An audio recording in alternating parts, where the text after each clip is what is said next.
नमस्कार मंडळी, मी Babanrao Patil. Flying moments Nitin दंडुकर ह्या उडत्या उडत्या सिरीजमध्ये आज एक नवीन गोष्ट घेऊन येणार आहोत.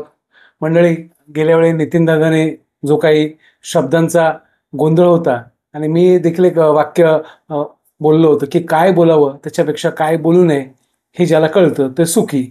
आणि हाच शब्दप्रयोग आपल्या नातेसंबंधामध्ये देखील महत्त्वाचा आहे बरं का, की आपल्या नातेसंबंधामध्ये देखील आपण चुकून काहीतरी बोलतो, मग चुकून बोलतो किंवा मस्करीत बोलतो किंवा रागाने बोलतो, पण त्याचे परिणाम आपल्या नातेसंबंधांवर फार मोठ्या प्रमाणात घातक होतात.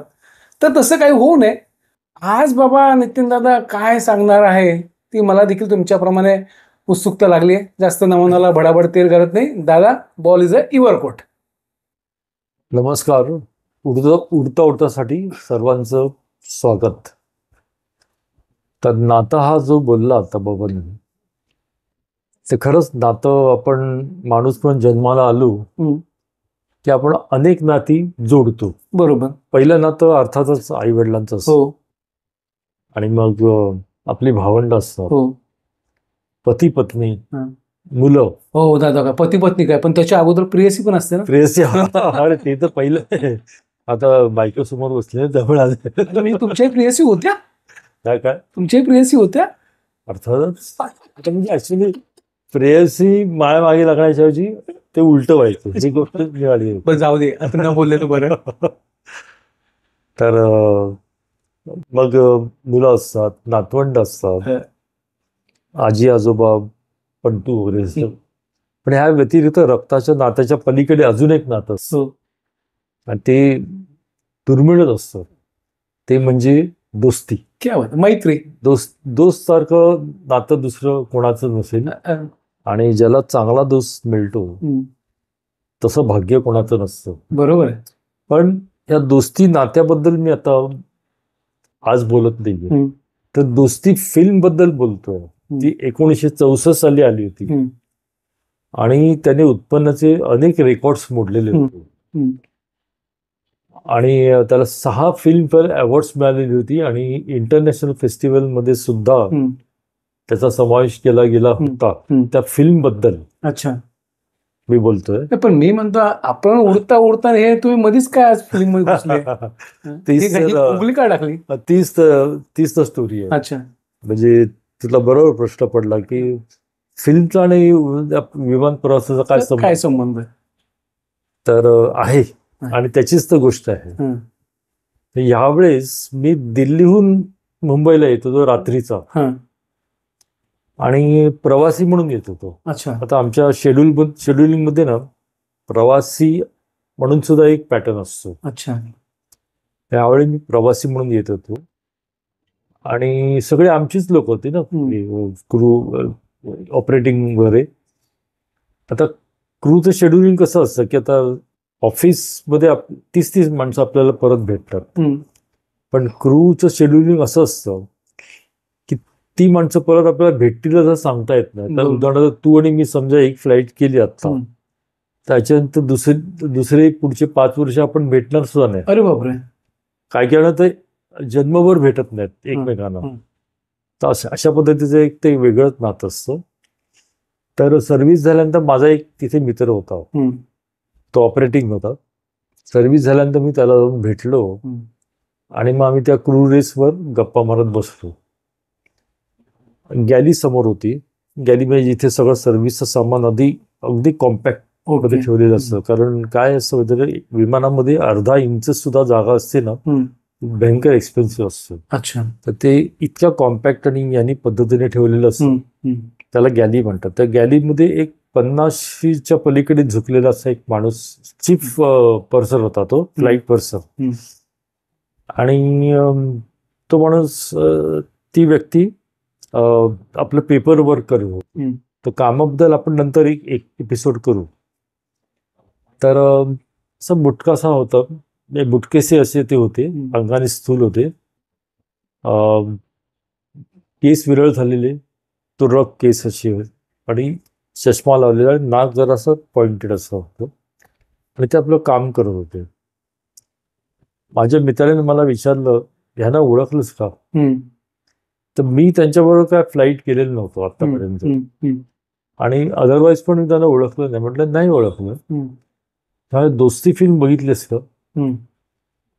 तर म्हटलं हो, काल लहानपणी मला आई वडिलांनी दाखवली होती. आणि ती एक आंधळा असतो आणि एक लंगडा असतो आणि त्या दोन मित्रांची अतिशय हृदयस्पर्शी अशी बरोबर. त्यावेळेस आम्हाला ती इतकी आवडली होती. म्हटलं काय ती स्टोरी होती म्हटलं. आणि त्यात लक्ष्मीकांत प्यारेलाल यांचं अजरामर संगीत, बरोबर, आणि तो मोहम्मद रफी साहेबांचा स्वर्गीय गोल्डन व्हॉइस. म्हटलं वा वा, दॅट इज समथिंग. म्हणजे हेच होतं, म्हणजे ते कानात अजूनही स्वर घुमतायत. त्या म्हटलं वा वा, दॅट इज फॅन्टास्टिक मूवी. त्यामुळे त्यातला मोहन तुला आठवतो का, लंगड्याचं काम केलं? म्हटलं हो आठवतो ना, ते हे मोहन. अच्छा. त्याचं नाव आहे सुशील कुमार सोमय्या. ओके. तर मी म्हटलं मग हे इथे काय करतात? म्हणाला आपल्या इथेच आहेत एअर इंडियामध्ये, गेली 30-35 वर्ष ते सर्व्हिस करतात इथे. आणि आता ते चेक पर्सन आहेत, सिनियर चेक पर्सन. तर म्हणाले जाऊन भेट पाहिजे त्यांना, ते अतिशय चांगल्या स्वभावाचे. मी लगेच उठलो, त्यांना भेटलो. त्यांनी लगेच पेन खाली बाजूला ठेवलं, मला शेक हँड केला. आम्ही दोस्तीवर थोडंसं बोललो. मोहनच्या चेहऱ्यातला खाणाखुणा मी त्यांच्या चेहऱ्यामध्ये बघत होतो. मग त्यांना डिस्टर्ब जास्ती नको म्हणून थोडंसं आवरून मग बसलो जागेवर. स्टोरी इथेच संपली नाही, आता स्टोरी इथून सुरुवात झाली. ओके. आता येताना, घरी येताना कुरूला जनरली पिकअप आणि ड्रॉप म्हणून गाडी असते. बरोबर. आणि समजा एखाद 2-3 जण असे जर एकाच दिशेने असतील तर त्यांना एक क्रू व्हॅन दिली जायची मोठी. आता मी कलेला राहतो इथे, आणि सुशील कुमार सोमय्या त्यावेळेस चेंबूरला राहायचे. अच्छा. एकाच दिशेने होते. पण आम्हाला दोघांना सुदैवाने एकच ट्रान्सपोर्ट मिळाला, म्हणजे व्हॅन मिळाली. त्यामुळे मला संधी मिळाली त्यांच्याशी बोलण्याची. मी त्यांना म्हटलं सर की तुम्ही इतकी म्हणजे हिट झालेली फिल्म होती तुमची, तुम्ही फिल्म इंडस्ट्री सोडून एव्हिएशन मध्ये कसे आला? बरोबर. त्यांनी आता स्टोरी सांगायला सुरुवात केली, त्यांची स्टोरी. राजश्री प्रोडक्शन होतं. या राजश्री प्रोडक्शनने अतिशय सुंदर चित्रपट आपल्याला दिलेले आहेत. त्या राजश्री प्रोडक्शननी सुशील कुमार हे सोमय्या आणि सुधीर कुमार नावाचे आणखीन एक अभिनेते होते, त्यांनी आंधळ्याचं काम केलं होतं. ते महाराष्ट्रीयन चांगल्या प्रतिष्ठित फॅमिलीतले होते. तर त्या दोघांना करारबद्ध केलं, म्हणजे एका विशिष्ट वर्षापर्यंत त्यांनी राजश्री साठी काम करावं. दोस्ती अनएक्सपेक्टेडली जरा जास्तीच हिट झाला. हिट नाही, सुपरहिट झाला त्यावेळेस. त्यामुळे बाहेरून आम्हाला बरीच ऑफर्स यायला लागली. पण म्हणे आम्ही करारामुळे काम करू शकत नाही. बरोबर. त्यातून राजश्री प्रोडक्शनचे 1-2 चित्रपट येत होते, पण काही कारणामुळे ते येऊ शकले नाहीत. आणि त्यातून म्हणाले की फिल्म इंडस्ट्री ही हा प्रकार असा आहे, त्यात तुम्हाला सतत लाईम मध्ये असावं लागतं. बरोबर. प्रकाश होताच असावा लागतो. त्याचा out of site out of mind. बरोबर. लोक तुम्हाला विसरतात. बरोबर. आणि त्यातून त्यावेळेस दिलीप कुमार, राज कपूर, देवानंद अशा दिग्गजांनी पडदा आधीच व्यापून टाकला होता. त्यामुळे त्यांच्याबरोबर बरोबरी करणं कठीणच होतं एकूण. आणि त्यातून काम नव्हतं, मग नैराश्य यायला लागलं. मग तेवढ्यात देवानी मला एक दुसरी संधी दिली. एअर इंडियामध्ये फ्लाईट पर्सेसची जाहिरात आली. त्यावेळी मोठी शिफारस आवश्यक होती. मी राज कपूर साहेबांना विनंती केली आणि त्यांनी लगेच दिलदार स्वभावाने त्यांच्या लेटर हेडवर एक सुंदर पत्र लिहून दिलं. अर्थातच रिटर्न टेस्ट इंटरव्ह्यू झाल्यानंतर ते पत्र मी हे केलं आणि इथे एअर इंडियात मी जॉईन झालो. तुम्ही त्यांना म्हटलं मग सुधीर कुमार बरोबर तुम्ही त्याला सांगितलं नाहीत का तुम्ही? तर म्हणाले मी सुधीरला सांगितलं, पण त्याला फिल्मचा ध्यास होता. पुढे मग आमचा कॉन्टॅक्ट राहिला नाही, कारण मला वाटतं 1-2 चित्रपटात तो आला, पण फारसा नाव नंतर मी ऐकलं नाही.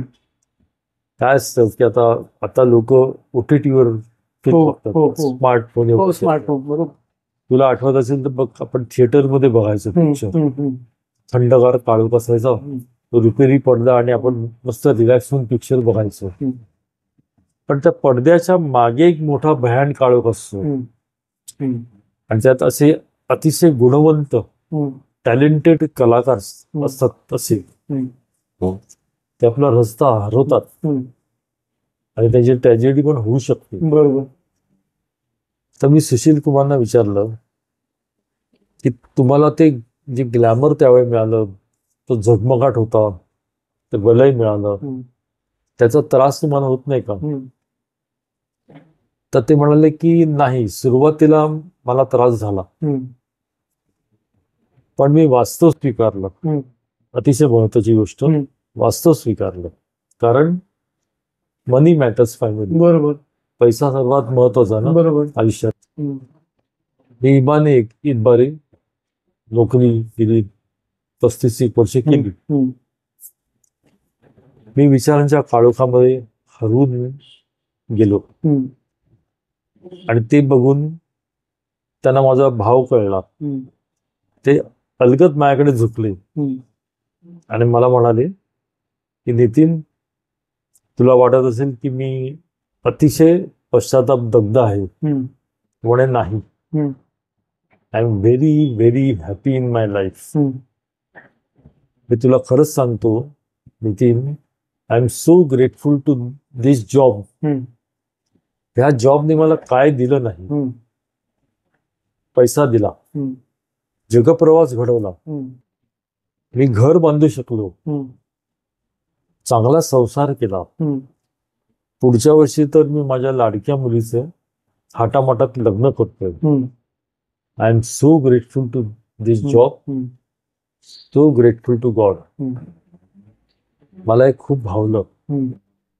निरोप घेताना मी त्यांना म्हणालो, thank you sir, thank you very much. त्या दिवशी मध्यरात्री दारावरची बेल वाजवताना मनात विचार आला की आपल्याला इतकं मिळतं, पण ते आपण गृहीत धरून चालतो. आपण कृतज्ञ नसतो, त्याच्याबद्दल ग्रेटफुल नसतो. पण आपल्याला जे मिळत नाही त्याची आपण खंत करत बसतो. बरोबर. आणि म्हणून दुःखी होतो.